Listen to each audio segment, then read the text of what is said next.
Welcome to the 11th tape in the Instructors series, Spiritual Growth. I'm your host, Ed Hutchison.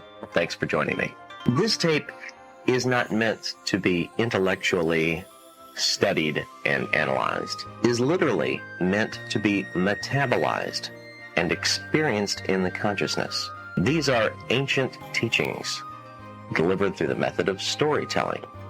These are the teachings of the Shaolin. Let's begin. Thunder is fierce, intense, and strong. Wind is gradual, far-reaching, and soft. When wind and thunder combine, then there is soft gentleness in the midst of hard intensity, and there is hard intensity in the midst of soft gentleness.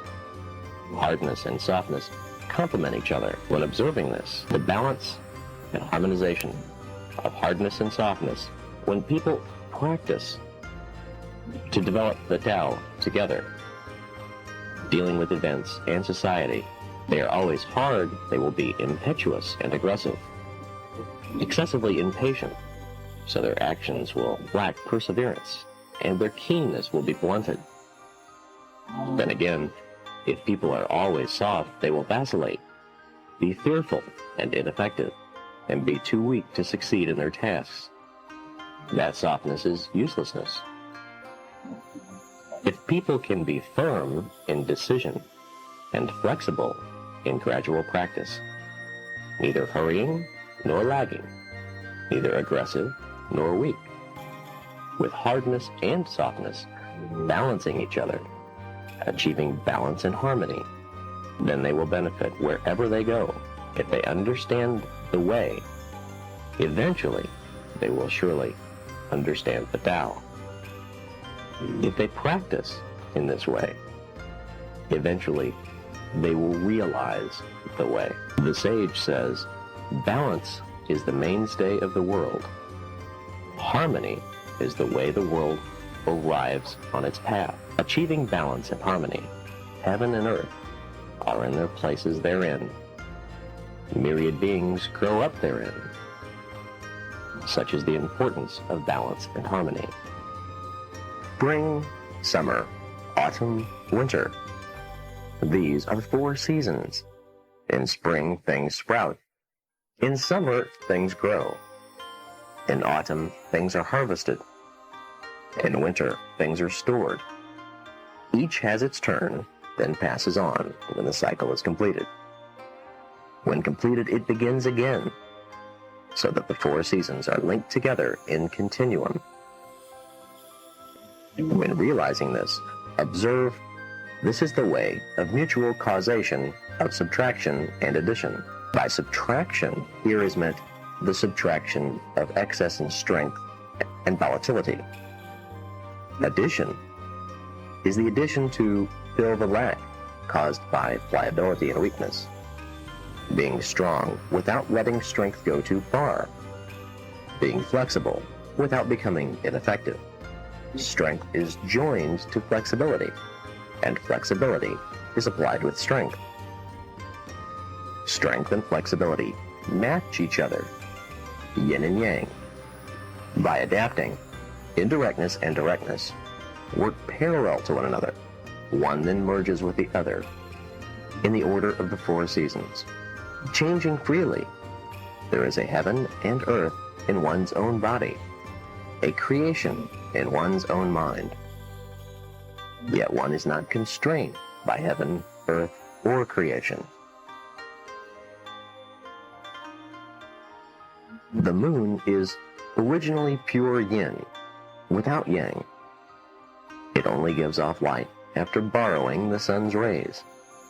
Then waxing and waning of the moonlight depends on the position and proportion of the sunlight.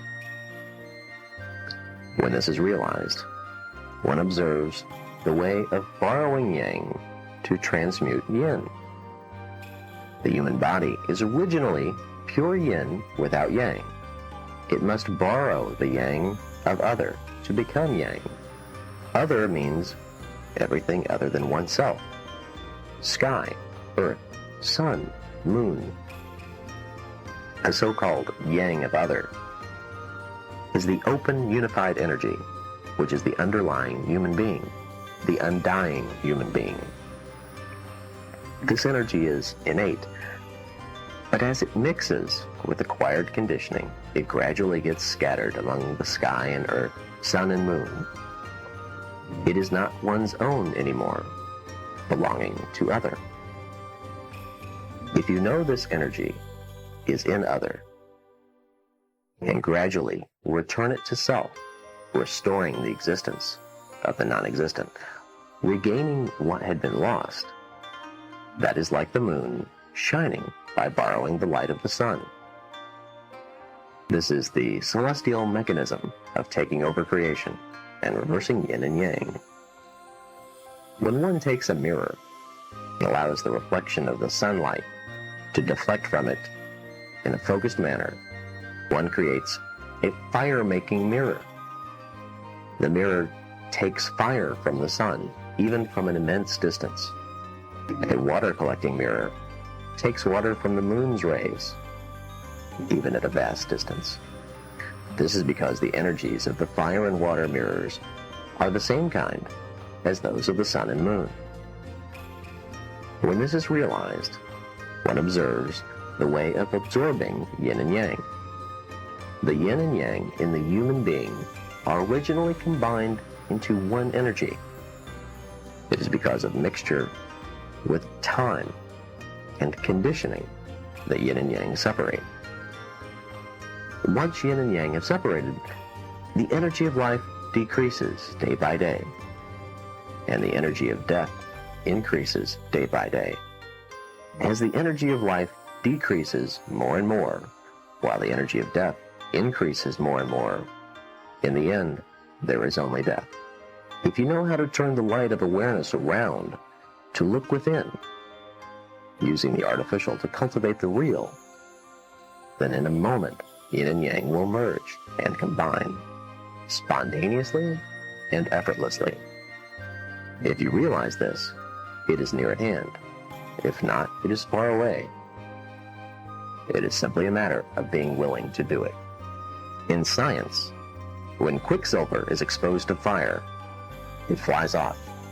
When lead is put into quicksilver, the quicksilver is stabilized, and they combine to form a mass without volatility. Realizing this, one observes the way of controlling yin by means of yang. The human mind is mercurial and unpredictable. It gives rise to emotions about what it experiences, and it stirs up confusion. This is like the quicksilver flying off when exposed to fire. If the mind of cultivation is always present, warding off danger, and one is always aware, then the human mind has no room to arise. This is like quicksilver being stabilized by lead. If you then go on to work diligently at increasing the positive energy of the mind, while reducing the negative energy, increasing and reducing, until no more increase or reduction is possible, then you have achieved the way of perfection. The seed of realization is then in your hands, and with it, you can become a sage. At this point, the foundation of essence and life is established. If you go on to do the advanced work, you will surely attain profound self-realization. If you plant wheat, you get wheat. If you plant flax, you get flax. Flax does not produce wheat. Wheat does not produce flax. The seeds are different. When realizing this, observe this is the way and cause of effect in action. If a person's thought is good, their actions and deeds are good, so they will surely receive blessings. If a person's thought is bad, their actions and deeds are also bad, so they will surely bring on misfortune. Good and bad thoughts are the cause of events. Receiving blessings and bringing on misfortune are the effects of events. When there is a cause, it will surely have an effect. It cannot be that the fruit of good seed is not good. nor can it be that the fruit of bad seed is not bad. The consequences of good and bad are like shadows following forms, certain and invariable. It is simply a matter of choosing between planting good and planting evil, distinguishing what is good and what is bad. Therefore, the superior person considers the beginning when they do things. Being careful about things in the beginning, they are able to complete them in the end. When a peach tree is old, graft on a young branch, and it will again bear peaches. When a plum tree is old, graft on a young branch, and it will again bear plums. This is because even when a tree is old, it still has energy in its roots. When you realize this, observe the way of grafting when people grow old. People age because they indulge in emotions and passions. 100 worries affect their minds. Myriad affairs weary their bodies, expending their vitality, exhausting their spirit. They take the false to be real and take misery for happiness. Their living potential is cut away to the point where it nearly perishes entirely. Their nature is disturbed and their life is shaken. Because the root is unstable, they grow old and die. This cannot be attributed to fate, for they bring it on themselves. If people know enough to regret their errors and change, cut off emotional entanglements, get rid of addictions to intoxicants and possessions, look upon wealth and status as just clouds, regard profit and power as like bandits and enemies, then everything will be empty for them. They will not be attached. Concentrating the energy like a baby, storing vitality and nurturing spirit, getting rid of illusion, returning to reality, fostering the growth of the root at all times, walking every step on the right path, increasing true thought and diminishing false thought. Truly sincere within and without, integrated with the design of nature, they can thereby be rejuvenated. This is like the way of grafting a young branch onto an old tree. The sage said, even at the age of 80 or 90, as long as you still have one breath left in you, restoration is possible. This is truth. The crane is good at nurturing the spirit, so it lives for a long time. The tortoise is good for nurturing energy, so it can survive long times without food. When you realize this, observe the prolonging of life. If people are able to humbly lower themselves to be yielding and sincere, not wasting energy, but nurturing energy, then they will be filled with energy. If people are free from rumination and have few desires, they are not overly ambitious, they do not belabor their spirit, but they maintain their spirit, then their spirit is complete. When energy is full and the spirit is complete, the root is stable, the foundation is secure. Thus you can extend your lifespan, prolonging life without deterioration. The crane and the tortoise live long, even though one only keeps its spirit complete and the other keeps its energy complete. How much the more so when both spirit and energy are kept complete. How could you fail to live long? Water freezes into ice when it is cold. Ice melts into water when it is warm. What I realize as I observe this is the way of becoming either a sage or an ordinary person. At first, human nature is basically good. There is originally no distinction between the sage and the ordinary person. It is because of the energy of accumulated habits that there comes to be a difference between the sage and the ordinary person. If one practices what is good, one does not lose the divinely bestowed nature, and thus becomes a sage. If one practices what is not good, one loses the divinely bestowed nature, and thus becomes ordinary. If those who are not good know enough to change their ways and turn from error to goodness, get rid of perversion, return to rectitude, and fill themselves with goodness, they can restore the divinely bestowed nature, and even though they have been ordinary, can become sages. If those who are originally good do not know enough to be careful and prudent, and instead become affected by external influences and become habituated to what is not good, they lose the divinely bestowed nature. And even though they have been sages, they become ordinary people. Those who are good are like water. Those who are not good are like ice. The fact that sages can become ordinary people, and ordinary people can become sages, is like the fact that water can become ice, and ice can become water.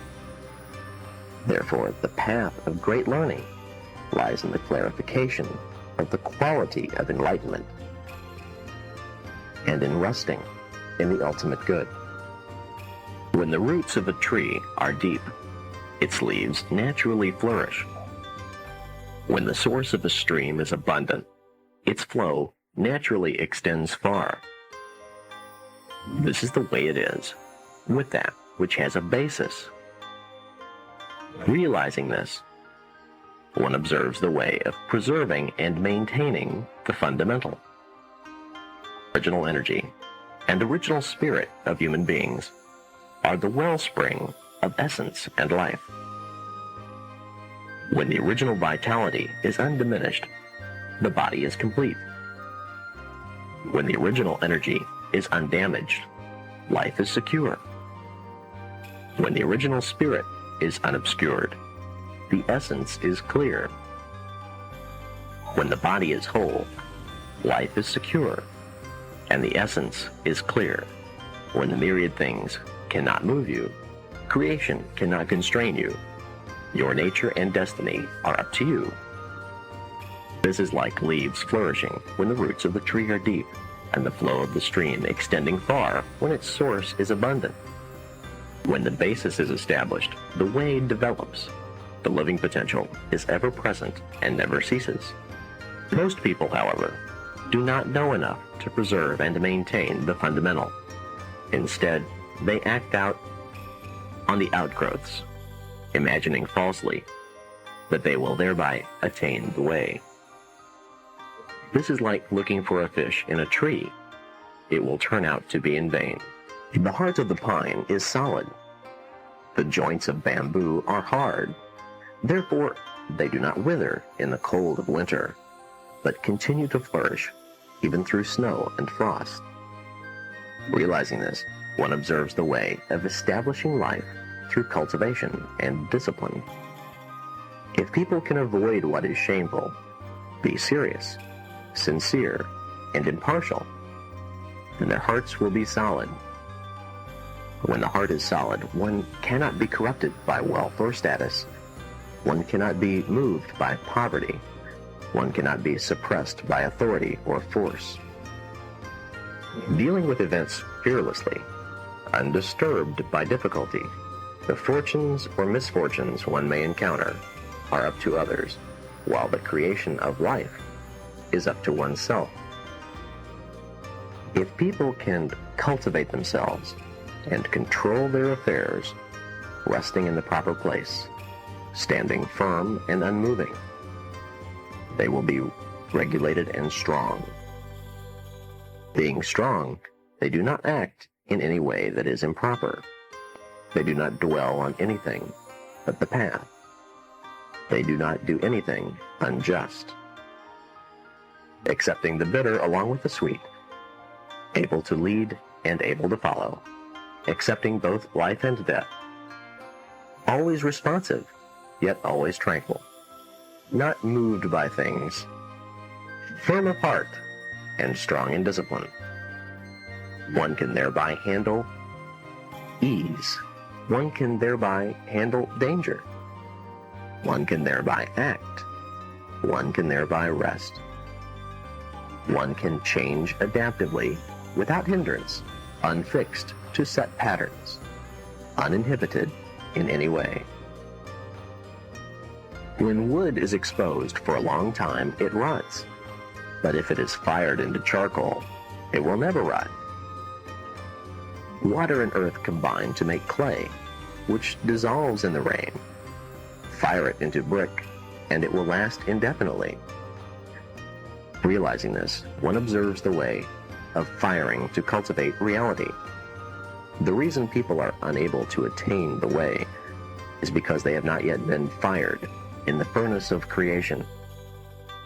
If one walks with every step on the ground of reality in the furnace of creation, experiencing everything that comes along, being in the doorway of life and death without wavering, like gold that becomes brighter the more it is fired, like a mirror that becomes clearer the more it is polished, fired and polished into a state of round brightness, cleanness, freedom, where there is neither being nor non-being, where others and self all become one, then one will mentally and physically become sublime and merge with path in reality.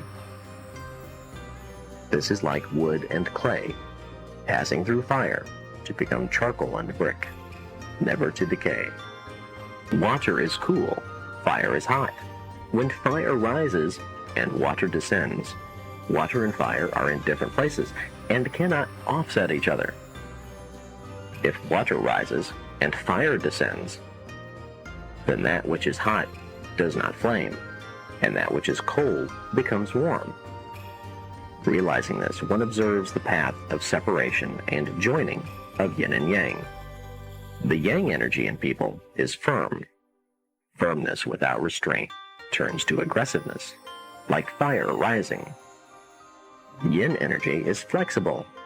Flexibility without support becomes too weak, like water descending. When firmness and flexibility do not balance each other, solitary yin cannot give life. Isolated yang cannot foster growth, so the living energy ceases. If one is firm without being aggressive, using firmness with flexibility, that is like fire being below. If one is flexible without being weak, supporting flexibility with firmness, that is like water being above. When firmness and flexibility are balanced, yin and yang are in harmony. Essence and sense merge. Water and fire offset each other. This is called the inversion of water and fire. Inside every melon are seeds. Inside every seed is the germ. The germ is twofold, and within those two parts, there is a single heart. This heart is the point of living potential. This growth of a melon all comes from this. This is the heart of heaven and earth. Realizing this, one observes the way of living potential of yin and yang. Only when yin and yang join is the germ of humanity. And there is the germ of humanity, it encompasses the heart of heaven and earth. If yin and yang do not combine, there is no germ of humanity. Without the germ of humanity, there is no heart of heaven and earth. The heart of heaven and earth is the basis of ongoing growth. Those who attain this heart become sages. Those who lose this heart become less than ordinary. They become animals, even demons. Whether one has this heart or lacks it is all a matter of whether yin and yang are separated or united. If the seeker blends yin and yang without partiality or bias, ending up in a correct balance, then the heart of heaven and earth reappears. When the heart of heaven appears, whatever it is at hand is the way. Wherever one walks is reality. The mainspring of creation is in one's own hands. Murky water is turbulent. Let it settle and it clears. A dusty mirror is dim. Clean it, and it is bright. Realizing this, one observes the way of clarifying the mind and perceiving its essence. The reason why people's minds are not clear and their natures are not stable is that they are full of craving and emotion. Add to this a lifetime of mental habits, acquired influences diluting the mind, their outgrowths clogging up the openings of awareness. This is like water being murky, like a mirror being dusty. The original true mind and true essence are lost. The feelings and senses are unruly, subject to all kinds of influences, taking in all sorts of things. If one can suddenly realize this and change directions, washing away pollution, gradually remove a lifetime of biased mental habits, wandering thoughts, increasing in strength with persistence, refining away the dross until there is nothing more to be refined. When the slag is gone, the gold is pure. The original mind and fundamental essence will spontaneously appear in full. The light of wisdom will arise, and one will clearly see the universe as though it were in the palm of the hand, with no obstructions. So there you are. The Shaolin taught.